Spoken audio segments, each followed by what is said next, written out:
RCF. Le journal, présenté par Clémence Delafaye.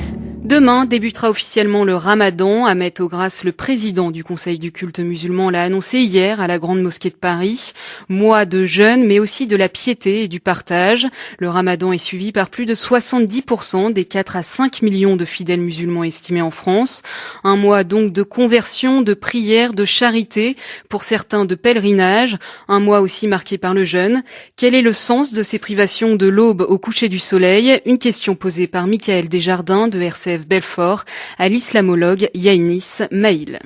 Le verset du Coran qui prescrit le jeûne du Ramadan évoque en fait l'idée que le jeûne est prescrit aux musulmans comme il a été prescrit au peuple précédent. C'est-à-dire qu'en fait, il y a l'idée de dire que le jeûne a une dimension universelle et que toutes les religions ont prescrit le jeûne. C'est-à-dire on a le carême dans la tradition chrétienne, bien sûr qui ne se fait pas de la même manière. Ça existe dans la religion juive, ça existe chez les bouddhistes. Et en fait, finalement, le Ramadan n'est que la continuation dans une autre forme d'une tradition historique du jeûne qui a existé dans toutes les religions. Beaucoup de gens qui n'ont jamais jeûné pensent que le plus difficile, c'est justement l'abstention de boissons, de nourriture. En fait, il y a une difficulté physique incontestable, mais c'est pas le plus dur. Ce qui est le plus dur, c'est tout ce travail de purification de soi sur le plan spirituel et d'amélioration comportementale sur le plan moral, éthique, dans les relations sociales. Parce que c'est vraiment ça. C'est-à-dire qu'à un moment donné, quand on voit des gens qui jeûnent formellement, mais continuent à mentir, à manquer de respect à autrui, c'est qu'ils n'ont pas compris le sens du Ramadan et finalement leur jeûne n'a pas beaucoup de valeur parce que l'abstention a vraiment pour finalité de se perfectionner moralement et spirituellement.